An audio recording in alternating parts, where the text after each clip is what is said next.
नमस्कार। प्रस्तुत है आज का चिंतन। अपेक्षित और आवश्यक सुधार के लिए प्रेरणा, परामर्श, सलाह और शिक्षण आधारभूत आवश्यकताएं हैं। यह आवश्यकता पूरी कर पाना न तो आसान है और न ही हर किसी के लिए संभव। सुधार का परामर्श देना वास्तव में टेढ़ी खीर है, क्योंकि कोई भी व्यक्ति इसे सरलतापूर्वक हजम नहीं कर सकता। परामर्श को पचा पाना तो दूर रहा, लोग इसे एक सीमा से अधिक सहन भी नहीं कर पाते। इसमें दूसरे अपना अपमान अनुभव कर सकते हैं, उनके स्वाभिमान को इससे ठेस पहुंच सकती है और लोग इसे अस्वीकार कर सकते हैं। अस्वीकार ही नहीं, उलट कर प्रतिकार भी कर सकते हैं, कारण कि आमतौर पर सुधार का परामर्श सहन नहीं होता। गलती बताने वाले को निंदक, विद्वेषी, सनकी आदि कहा जाता है। यह तो सर्वविदित है और किसी भी उल्टे सीधे तर्क का सहारा लेकर परामर्श की बात काटने लगते हैं। अशिष्ट लोग मुंह जोरी करने लगते हैं और शिष्ट व्यक्ति सुधार का परामर्श सुनकर मुंह से भले ही कुछ न कहते हों, पर व्यवहार से निश्चित ही उपेक्षा एवं अवज्ञा बरतकर प्राकारांतर से असहमति तथा विरोध व्यक्त करते हैं। दोनों ही परिस्थितियों में बात एक ही सिद्ध होती है कि परामर्श को अस्वीकार कर दिया गया। परिवार निर्माण एक अनिवार्य आवश्यकता है।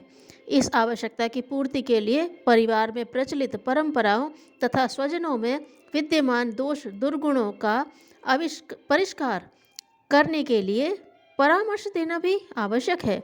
परामर्श के प्रति, जिसे उपदेश भी कहा जा सकता है, आमतौर पर उपेक्षा भाव पाया जाना। यह कारण परामर्श में बाधक न बने अथवा स्वजन संबंधियों को उपदेश कड़वे घूंट की तरह न लगे, इसके लिए एक आसान उपाय अपनाया जा सकता है और वह है अपने परिवार में परिवार गोष्ठियों का प्रचलन। परिवार में सुसंस्कारिता का वातावरण बनाने के लिए यह प्रचलन अति उपयोगी सिद्ध हो सकता है और होता आ रहा है। इन परिवार गोष्ठियों में आदर्शवादी प्रेरणाएं प्रदान करने वाली कथा कहानियाँ, प्रेरक प्रसंग कहे सुने जाएं। कहना नहीं होगा कि प्रेरक कहानियों में रोचकता और शिक्षाओं का अद्भुत समन्वय होता है। बच्चे से लेकर बूढ़े तक सभी लोग कथा प्रसंगों को बड़े चाव से सुनते हैं। बच्चों के लिए तो जो साहित्य छपता है उसमें 99% भाग कथा कहानियों का ही रहता है। वयस्क प्रौढ़ व्यक्तियों के लिए छपने वाली पत्र पत्रिकाओं और पुस्तकों में भी कथा साहित्य की ही भरमार होती है। प्रेसों में प्रायः 80% छपाई कथा साहित्य की ही होती है। इस प्रकार कथा कहानी साहित्य की सशक्त, प्रभावशाली और महत्वपूर्ण विद्या है। प्राचीन काल में इस विद्या का उपयोग धर्म क्षेत्र में भी प्रचुरता से किया जाता रहा है और लोगों को आदर्शवादी प्रेरणाएं, शिक्षाएं देने के लिए इस विद्या का खूब उपयोग होता आया है। संस्कृत में इतना अधिक कथा साहित्य लिखा गया है कि शेष साहित्य के कुल योग से भी वह कई गुना अधिक है। पुराण, उपपुराण, महाकाव्य, नाटक आदि ग्रंथों का विस्तार अन्य विद्याओं में लिखे गए साहित्य की तुलना में कहीं अधिक है। रामायण, महाभारत, भागवत आदि कथा ग्रंथ धर्म क्षेत्र में भक्ति भावना के साथ पढ़े सुने जाते हैं और इन कथन श्रवण का पुण्य महात्म्य बताया जाता है। यह सब कथा श्रवण के प्रति मनुष्य की सहज रुचि का ही परिचायक है। कथा प्रसंग कहने सुनने की इस प्रभावशाली और स्थापित पद्धति का उपयोग परिवार में सुसंस्कारिता का वातावरण बनाने के लिए किया जाना चाहिए। यदि पौराणिक कथाओं को इस प्रचलन में महत्व देना हो तो उन्हें अंधाधुंध पढ़ने का क्रम नहीं अपनाना चाहिए, बल्कि उनमें से उपयोगी अंश ढूंढने और उन्हें उभारने की ही रीति नीति अपनानी चाहिए। इसी प्रकार नैतिक शिक्षण की आवश्यकता पूरी की जा सकती है। पुराण ग्रंथों के समान ही इतिहास में से भी ऐसे प्रेरक घटनाक्रम छांटे जा सकते हैं जो मानव जीवन के विविध पक्षों पर तो प्रकाश डालते ही हों, अवांछनीयताओं की हानि तथा सन्मार्ग पर चलने के लाभ भी सिद्ध करते हों। ऐसे कथा प्रसंगों की अनेकों प्रेरणापद पुस्तकें बाजार में मिल सकती हैं और पुस्तकालयों में से ढूंढी जा सकती हैं। परिवार का शिक्षण करने के लिए स्वजनों को सीधे ढंग से परामर्श देने के लिए चलाई जाने वाली पारिवारिक गोष्ठियों में इसी प्रकार की प्रेरणाप्रद कथाएं कहानियाँ कहीं सुनाई जानी चाहिए।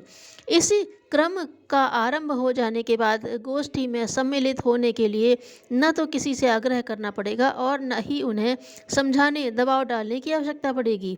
बाल, वृद्ध, स्त्री, पुरुष, छोटे बड़े परिवार के सभी सदस्य इस तरह की गोष्ठियों में सम्मिलित होने के लिए उत्सुक रहेंगे और कोई भी यह अनुभव न करेगा कि यह उपदेश प्रवचन का रूखा विषय है जिसका सरंजाम उन्हें सुधारने संभालने के लिए ही खड़ा किया गया है। कहा जा चुका है कि कथा कहानियाँ सभी को रुचिकर लगती हैं और हर किसी में अच्छी रोचक कहानियाँ सुनने की इच्छा भूख की तरह जागती रहती है।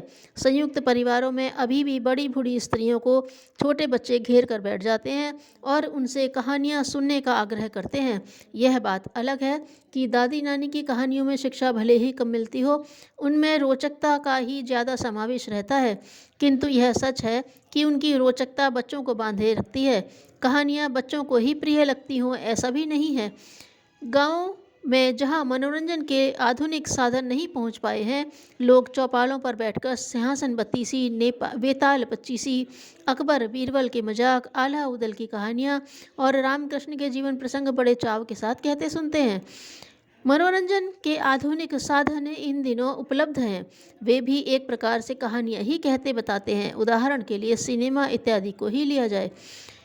निश्चित ही कहानी कहना और कहानी सुनना मनोरंजन के साथ साथ ज्ञान वृद्धि और नैतिक शिक्षा का भी एक सशक्त सफल माध्यम है। पुराने प्रचलनों को घरों में कहानियाँ कहने की परंपरा को पुनर्जीवित किया जाना चाहिए। घर का कोई भी उत्साही सदस्य इस कार्य को अपने कंधों पर ले सकता है। बदल बदल कर परिवार के समझदार सदस्य भी इस आवश्यकता को पूरी कर सकते हैं। इससे कहने वाले को वक्तव्य कला का अभ्यास होगा और घरों में मनोरंजन की एक उत्साहपूर्ण परिपाटी चल पड़ेगी। कहानी कहने का प्रचलन देखने में भले छोटा प्रतीत होता हो, परंतु परिणाम में यह अतीव उपयोगी और लाभप्रद सिद्ध हो सकता है। कई बार प्रसंगों के अनुरूप कथाओं को चुना जाता है। अनीति, अन्याय, प्रतिकूलताएं, क्रोध, आवेश जैसी प्रवृत्तियों की प्रतिक्रिया समझने के लिए उदाहरणों का ही प्रश्रय लिया जाता है। शिक्षक, उपदेशक, संत इस माध्यम से ही नीति की शिक्षा देते हैं। एक नीति कथा है, एक शेर ने कुछ सियारों के सहयोग से 12 सींगा मारा। मांस के बंटवारे का निपटारा सिंह को ही करना था।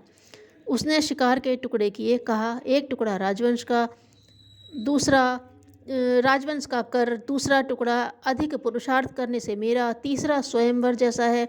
उसे पाने के लिए जो प्रतिद्वंदिता में आना चाहे सो संघर्ष के लिए तैयार हो। सियार चुपचाप खिसक गए, सिंह ने पूरा 12 सींगा खा डाला। शिक्षा यही है कि धूर्त के साथ सहयोग भी हितकारी नहीं होता। जहाँ तक हो उससे बचना ही चाहिए। धन्यवाद।